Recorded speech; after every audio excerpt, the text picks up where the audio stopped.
A pleasant morning to each and everyone. I am Jofel Ernesto, a member of the Group 3. Together with me is Miss Angelica Pearl Joy Bolivar, Mr. Junal Bueno, and Miss Mary May Ambag. At this juncture, let us all move on to our next topic, which is the Chapter 3, all about the social science theories and their implications to education. Please lend your ears and eyes with us as we go through our discussion this morning. Will that be okay? Okay, thank you. So let us first know what is our objective. So first, to be able to explain the different social science theories and to know the implications of social science theories to education. So what is social science theory? When we talk about theory, what comes into your mind? Observation, hypothesis. Well, that's probably correct. Theory are set of ideas that is intended to explain facts or events. Social science theory then, according to Bobby 1989, is a systematic explanation for the observed facts and laws that relate to a specific aspect of life. There is a sense in which we develop theories all the time in our everyday lives. For example, to account for someone's behavior or explain certain problems which we face. There are three types of social science theories: the structural functional theory, the conflict theory, and the symbolic interaction theory. So let us first discuss the structural functional theory. The structural functional theory was also called functionalism. It sees society as a structure with interrelated parts designed to meet the biological and social needs of the individuals in that society. Functionalism grew out of the writings of English philosopher and biologist Herbert Spencer, who saw the similarities between society and the human body. He argued that just as the various organs of the body work together to keep the body functioning, the various parts of the society work together to keep the society functioning. The parts of the society that Spencer referred to were the social institutions or patterns of beliefs and behaviors focused on meeting the social needs, such as the government, education, family, healthcare, religion, and the economy. Emily Durkheim, another early sociologist, applied Spencer's theory to explain how societies change and survive over time. Durkheim believed that society is a complex system of interrelated and interdependent parts that work together to maintain stability, and that society is held together by shared values, languages, and symbols. Durkheim believed that individuals may make up society, and sociologists have to look beyond individuals to social facts. Social facts are the laws, morals, values, religious beliefs, costumes, fashions, rituals, and all of the cultural rules that govern the social life. Each of these social facts serves one or more functions within a society. For example, one function of a society's laws may be to protect society from violence, while another is to punish criminal behavior, while another is to preserve public safety. Another noted structural functionalist is Robert Merton. He pointed out that social processes often have many functions. The manifest functions are the consequences of a social process that are sought or anticipated, while latent functions are the unsought consequences of a social process. A manifest function of college of education, for example, includes gaining knowledge, preparing for a career, and finding a good job that utilizes that education. So these are the example of the sought or anticipated consequences of that social process. Latent functions of the college years, on the other hand, includes meeting new people, example, participating in extracurricular activities, or even finding a spouse or partner. Another latent function of education is creating a hierarchy of employment based on the level of education attained. So these are the things that you did not anticipate to happen during the social process. Latent functions can be beneficial, neutral, or harmful. Social processes that have undesirable consequences for the operation of society are called these functions. In education, examples of these functions includes getting bad grades, truancy, dropping out, not graduating, and not finding a suitable employment. One criticism of the structural functional theory is that it cannot adequately explain social change. Also problematic is the somewhat circular nature of this theory. Its repetitive behavior patterns are assumed to have a function, yet we profess to know that they have a function only because they are repeated. Furthermore, these functions may continue even though they don't serve a function, which seemingly contradicts the basic premise of the theory. Many sociologists now believe that functionalism, or the structural functional theory, is no longer useful as a macro-level theory, but it does serve a useful purpose in some mid-level analysis. And that will be all about the structural functional theory. Next is the conflict theory to be discussed by Ms. Angelica Pearl Joy Bolivar. Good day everyone, I am Angelica Pearl Joy Bolivar and I will be discussing the conflict theory. Conflict theory, on the other hand, is opposite to functionalism because conflict theory believes that there are always two opposing sides. People take sides between maintaining the status quo and introducing change, then arrive at an agreement. Second is, conflict theory welcomes conflict for that it is the way to establishment a new society.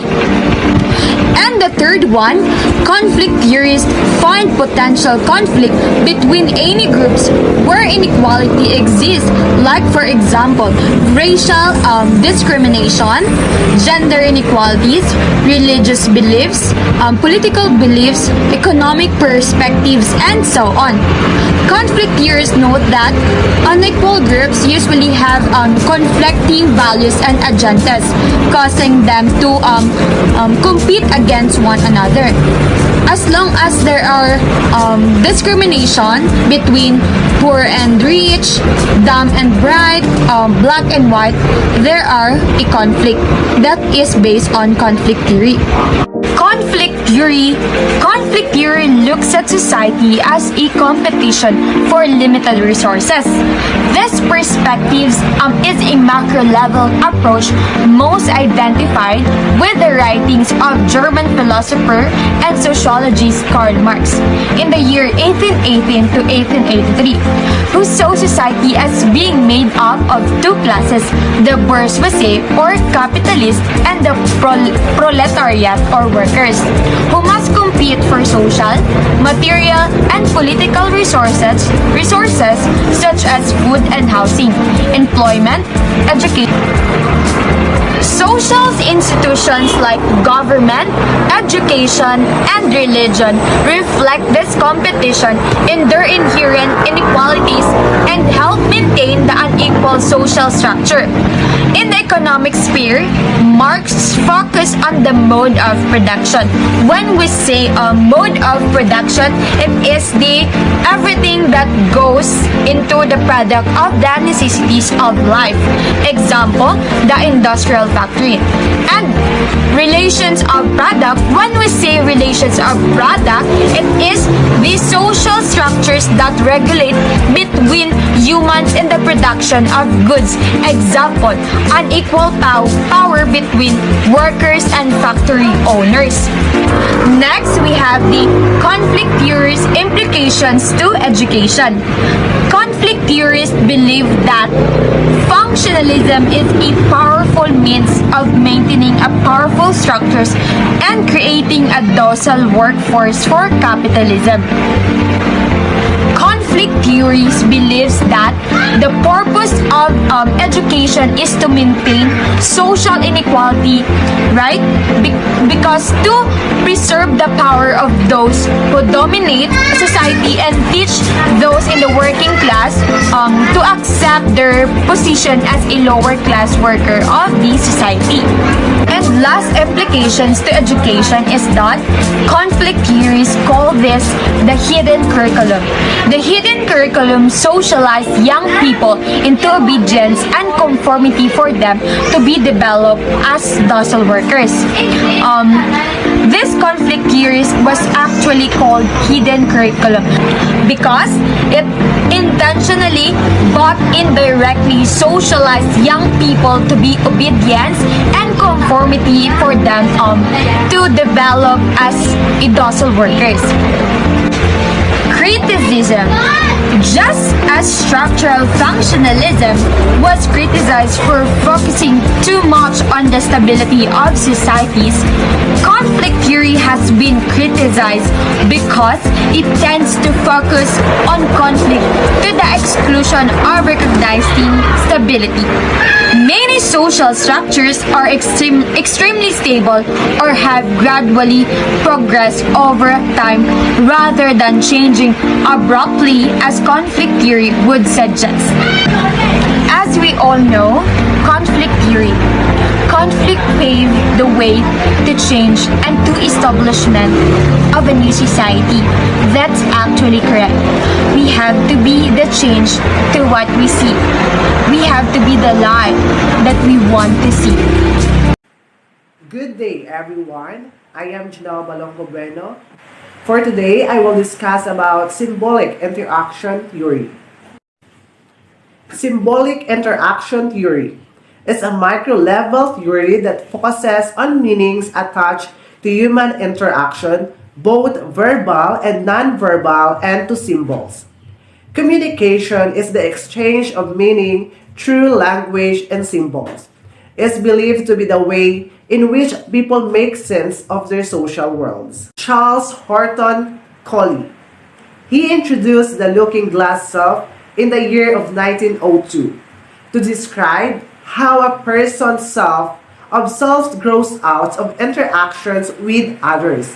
And he proposed a threefold process for this development. First, we see how others react to us. Second, we interpret that reaction typically as positive or negative. And third, we develop a sense of self based on those interpretations. Looking glass is an archaic term for a mirror. So Collie theorized that we see ourselves when we interact with others.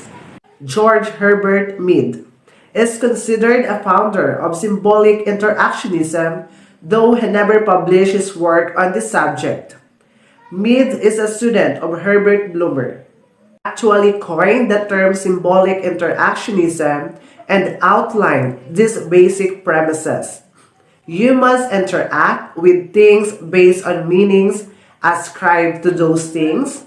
The ascribed meanings of things comes from our interactions with others and society.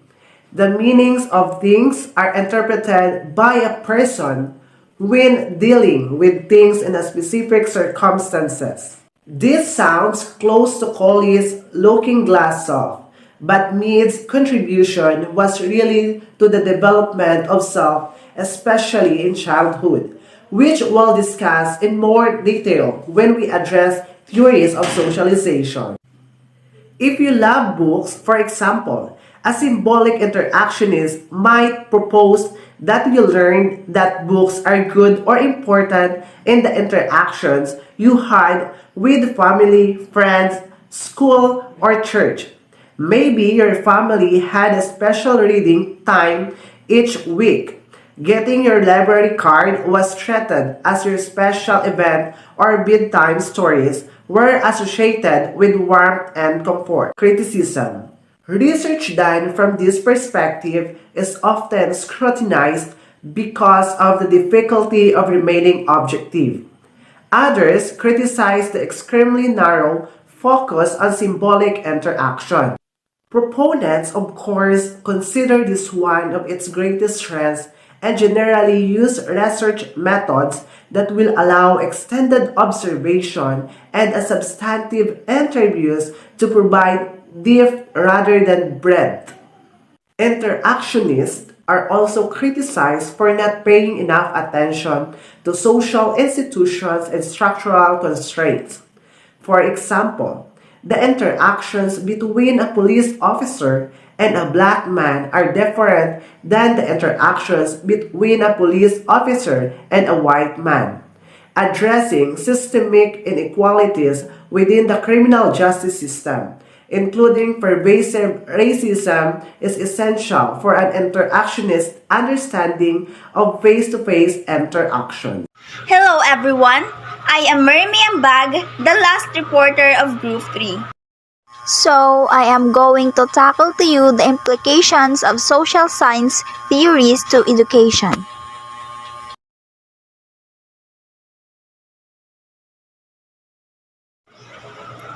The functionalist theory focuses on the ways that universal education serves the needs of society.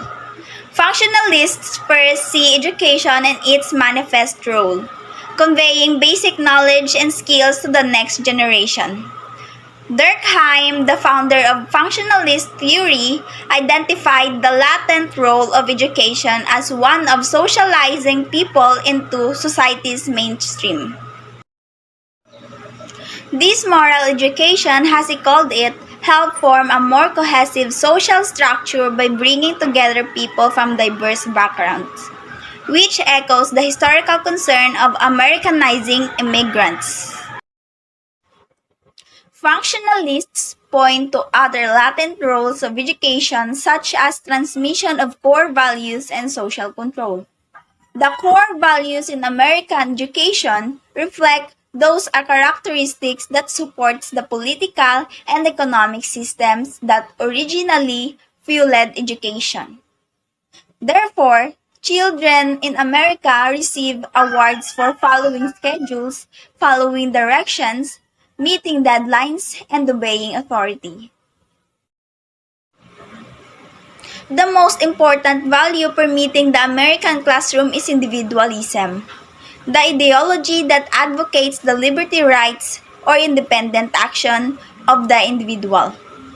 Even collaborative activities focus on the leader, and team sports singles out the most valuable player of the year. The carefully constructed curriculum helps students develop their identities and self-esteem. Another benefit that functionalists see in education is separating students on the basis of merit. Society needs demand that the most capable people get channeled into the most important occupations. Schools identify the most capable students early.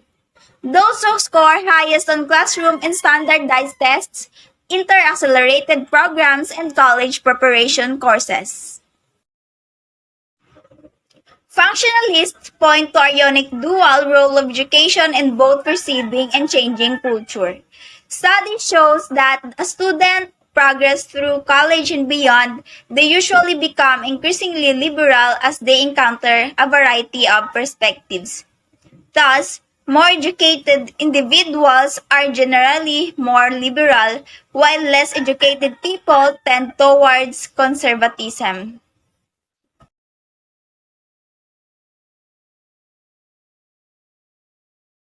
Conflict theory sees the purpose of education as maintaining social inequality and perceiving power of those who dominate society. Conflict theorists examine the same functions of education as functionalists. Functionalists see education as a beneficial contribution to an ordered society. However, conflict theorists see the educational system as perpetuating the status quo by dulling the lower classes into being obedient workers. Both functionalists and conflict theorists agree that the educational system practices sorting, but they disagree about how it enacts that sorting. Functionalists claim that schools sort based upon merit. Conflict theorists argue that schools sort along distinct class and ethnic lines. According to conflict theorists, school trains those in the working classes to accept their position as a lower class member of society. Conflict theorists call the role of education the hidden curriculum. Conflict theorists point to several key factors in defending their position. First, property taxes fund most schools. Therefore, schools in affluent districts have more money. Such areas are predominantly white. They can afford to pay higher salaries, attract better teachers, and purchase newer texts and technology. Students who attend these schools gain substantial advantages in getting into the best colleges and being tracked into higher paying professions. Students in less affluent neighborhoods that do not enjoy these advantages are less likely to go to college and more likely to be tracked into vocational or technical training. They also represent far higher numbers of monetary students. Conflict theorists see education not as a social benefit or opportunity, but as a powerful means of maintaining power structures and creating a docile workforce or capitalism.